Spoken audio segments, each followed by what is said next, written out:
তো বন্ধুরা ভিডিওটা দেখে আমার কেমন লাগলো অবশ্যই কমেন্ট সেকশনে কমেন্ট করে জানিও। তোমাদের একবার রিমাইন্ডার দিয়ে দিই, তোমরা যারা হয়তো অনেক আমার বন্ধুরা আছে যে ইংরেজিটা ঠিকঠাক ভালো করে বুঝতে পারোনি কিংবা অনেক তাড়াতাড়ির জন্য তোমরা কিছু মিস করে গেছো, তাহলে তোমাদের একবার রিমাইন্ড করে দিই। প্রথম যে ব্যক্তিটির তোমরা নাম দেখতে পেলে তার নাম তো অবশ্যই জানো, ঋষি অরবিন্দ। ঋষি হওয়ার জন্য বিখ্যাত ছিলেন। তারপরে উনি অনেক রকম নানা রকম কাজ করেছিলেন, সেগুলো আমি মেনশন করেইছি তোমাদের আগে। তোমরা যদি ডিটেলস এনার সম্পর্কে জানতে চাও তাহলে আমি সে নিয়েও একটা ভিডিও বানাবো। আর তারপরে যে ব্যক্তিটির নাম করেছি সেটা কিন্তু খুব ইম্পর্টেন্ট, অনেকে তোমরা নাও জানতে পারো তার নাম হচ্ছে চন্দ্রশেখর ঘোষ। এই চন্দ্রশেখর ঘোষের সম্পর্কে কিন্তু আমি আগেও বলেছিলাম তোমাদের। ইনি বন্ধন ব্যাংকের প্রতিষ্ঠাতা এবং বন্ধন ব্যাংকের টোটাল ইন্ডিয়াতে 6000-এর বেশি আউটলেট রয়েছে এবং এদের এই কোম্পানির যে এই ব্যাংকের যে হেডকোয়ার্টার সেটা কিন্তু আমাদের কলকাতাতেই রয়েছে, সল্টলেকে। তোমরা সেক্টর 5 গেলে দেখতে পাবে বিশাল বড় 15-20 তলার বিল্ডিং একটা রয়েছে। তো এটা হচ্ছে এদের হেড অফিস এবং এই ব্যাংকটি কিন্তু খুব বড় সাইজে। তারপরে যে যার কথা বলবো তার নাম হচ্ছে সামিত ঘোষ। এই সামিত ঘোষও কিন্তু একটি ব্যাংকের প্রতিষ্ঠাতা।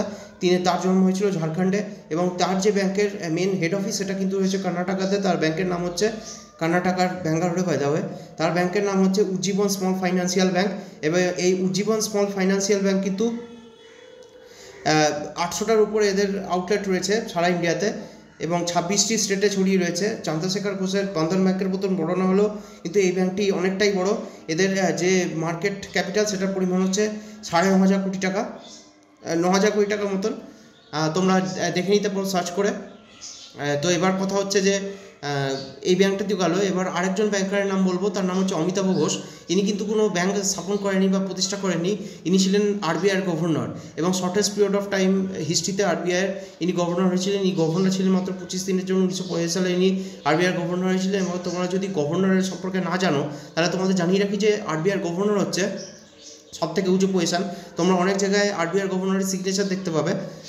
এবার কোথায় দেখতে পাবে তোমরা কমেন্ট করে জানো, তোমরা কোথায় আরবিআই গভর্নরের সিগনেচার দেখতে পাবে।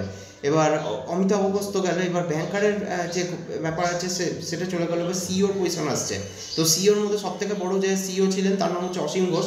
এই অসীম ঘোষ কিন্তু 2009 সালে সাড়া ফেলে দিয়েছিলেন, কারণ তিনি ভোডাফোনের যে নিজের স্টেক আছে সেটা বিক্রি করেছিলেন এবং তিনি ওয়ান অফ দ্য লার্জেস্ট আর হাইয়েস্ট ট্যাক্স পেয়ার হয়েছিলেন। প্রথম 10 জনের মধ্যে 10 জন যে ট্যাক্স পে করেছিল 2009 সালে, সেটাতে কিন্তু এনার নাম বেরিয়ে গিয়েছিল। ঠিক আছে, তো ইনি ছিলেন হচ্ছে ভোডাফোন এসআরের সিইও। সেই পজিশনে 1998-99 সাল থেকে 2009 পর্যন্ত ছিলেন। তিনি যখন স্থাপন করেছিলেন একটি শহরে, তখন তার সাবস্ক্রাইবার ছিল, মানে ভোডাফোনের সিম ইউজার ছিল হচ্ছে 1,63,000। সেখান থেকে সেটা বাড়িয়ে তিনি 6 কোটি 6.5 কোটিতে নিয়ে চলে যান 2009 সালে। এটা খুবই বড় কৃতিত্ব রাখে। ফাইনালি তিনি সিইওর পজিশন ছেড়েছিলেন হচ্ছে 2009 সালে এবং নিজের যে শেয়ারটি আছে সেটা কিন্তু যে প্যারেন্ট কোম্পানি আছে সেটাকে বিক্রি করে দিয়েছিলেন। সেখান থেকে তিনি 329 কোটি টাকা লাভ করেছিলেন। তোমরা যদি এনার সম্পর্কে বিস্তৃত জানতে চাও, এনার সম্পর্কে আমি একটা বড় ভিডিও বানাবো। তো তারপরে ফাইনালি যার নাম করেছিলেন তার নাম হচ্ছে ভাস্কর ঘোষ। ভাস্কর ঘোষও কিন্তু প্রায় সিইওর কাছাকাছি রয়েছেন। তিনি সি সুইট পজিশনে রয়েছেন এবং সিএফও পজিশনে রয়েছেন এবং তিনি খুব কাছাকাছি, যেরকম বললাম, সিইওর।